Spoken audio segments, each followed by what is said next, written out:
हीरे का जन्म एक साधारण कोयले या कार्बन से नहीं, बल्कि धरती के गर्भ में छिपे उस भीषण संघर्ष की कहानी है, जिसे शब्दों में बयां करना नामुमकिन है। क्या आप जानते हैं कि जिस पत्थर को हम दुनिया का सबसे कीमती गहना मानते हैं और जो प्यार की निशानी समझा जाता है, वह कभी बस एक बेजान काला कार्बन का टुकड़ा था।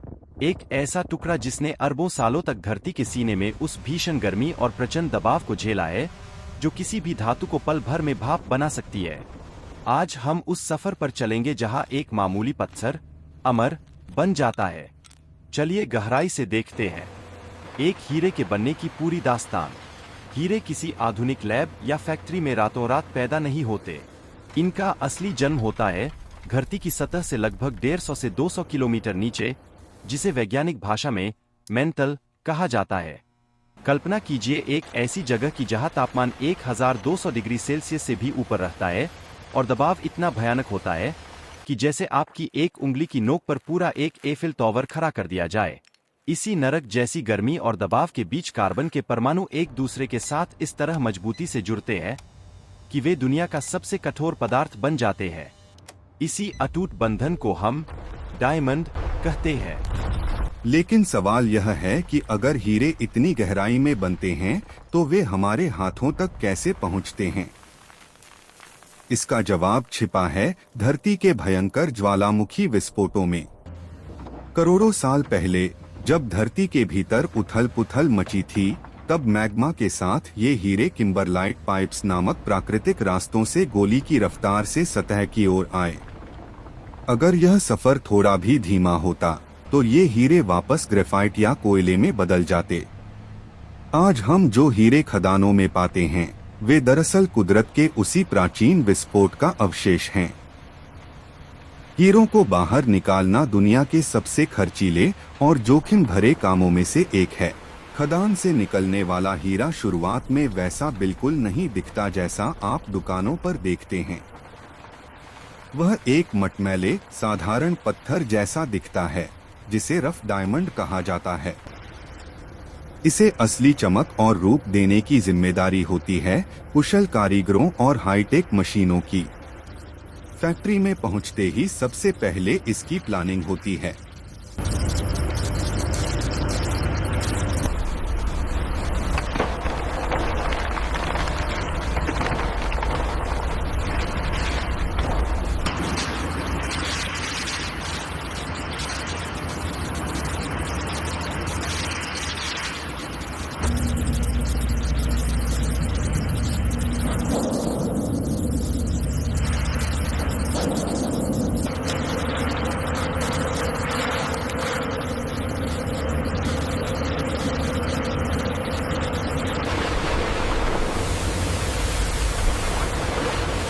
डी लेजर मैपिंग के जरिए यह देखा जाता है कि पत्थर के भीतर कितनी खामियां हैं और उसे किस तरह काटा जाए कि कम से कम नुकसान हो और सबसे बड़ा हीरा प्राप्त हो सके।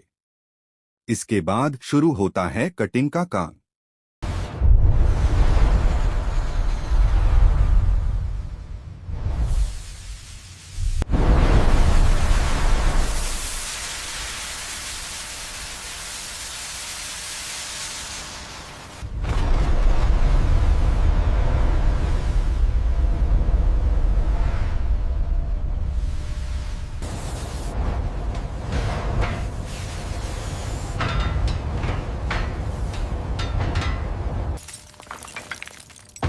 चूंकि हीरा दुनिया का सबसे कठोर पदार्थ है, इसलिए इसे केवल दूसरे हीरे या बहुत शक्तिशाली लेजर से ही काटा जा सकता है।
कटिंग के बाद इसे ब्रूटिंग के जरिए गोल या ओवल आकार दिया जाता है।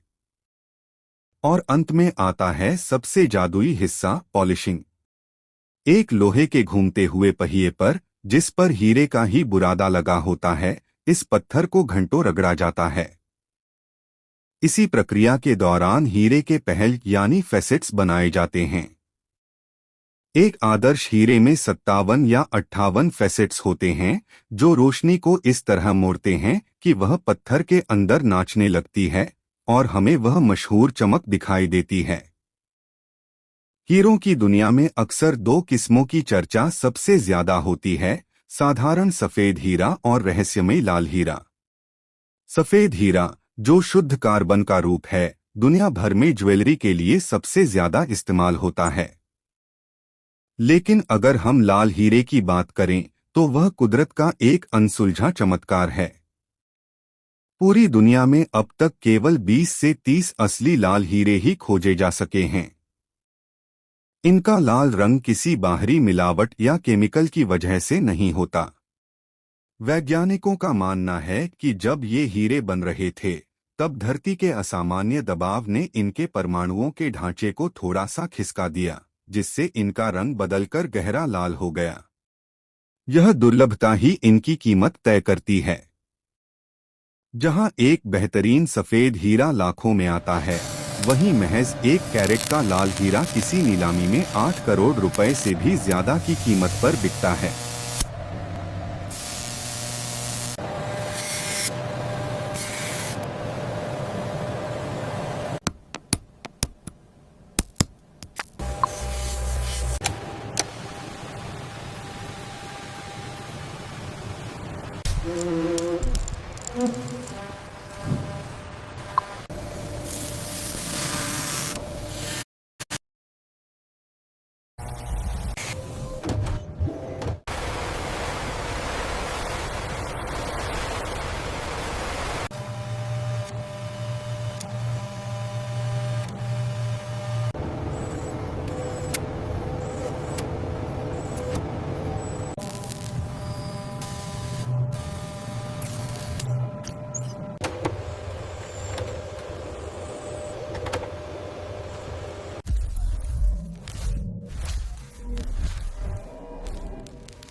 The AI path optimizes the yield by 3% here. Yes, the facet alignment is perfect. We can improve this.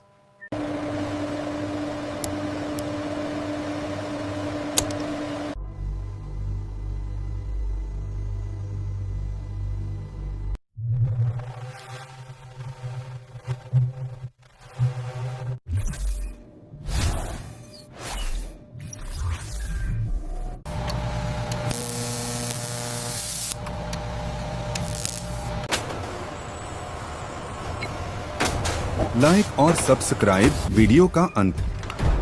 दोस्तों, हीरे के इस अद्भुत सफर और इसकी करोड़ों की कीमत के पीछे की मेहनत को देखकर अब आप समझ गए होंगे कि यह पत्थर इतना खास क्यों है।